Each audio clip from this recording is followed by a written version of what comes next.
ಮಾರ್ಕೆಟ್ಗೆ ಅಂತ ಹೇಳಿ ಬಂದಂತಹ ಯುವತಿಯ ಜೊತೆ ಅಸಭ್ಯವಾಗಿ ವರ್ತನೆ ಮಾಡಿರುವಂತಹ ಘಟನೆ ಬೆಳಕಿಗೆ ಬರ್ತಾ ಇರುವಂತದ್ದು. ತಂಪಾಡಿಗೆ ತಾವು ಮಾರ್ಕೆಟ್ಗೆ ಬಂದು ಖರೀದಿ ಮಾಡುವಂತಹ ಭರದಲ್ಲಿ ಇದೀಗ ಅಸಭ್ಯವಾಗಿ ವರ್ತನೆಯನ್ನು ಮಾಡಿದ್ದಾರೆ. ಅಸಭ್ಯ ವರ್ತನೆ ತೋರಿದಂತಹ ಯುವಕನಿಗೆ ಸರಿಯಾಗಿ ಧರ್ಮದೇಟ್ ಬಿದ್ದಿದೆ. ಬಳ್ಳಾರಿಯ ಬೆಂಗಳೂರು ರಸ್ತೆಯಲ್ಲಿ ಇರುವಂತಹ ಮಾರುಕಟ್ಟೆ ಇದು.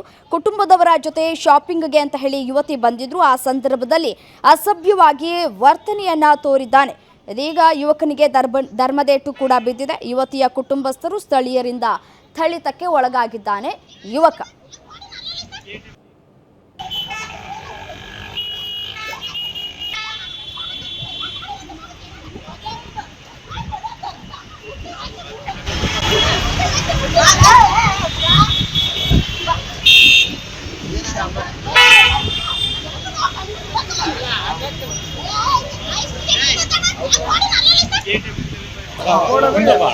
ವಿನಾಕರ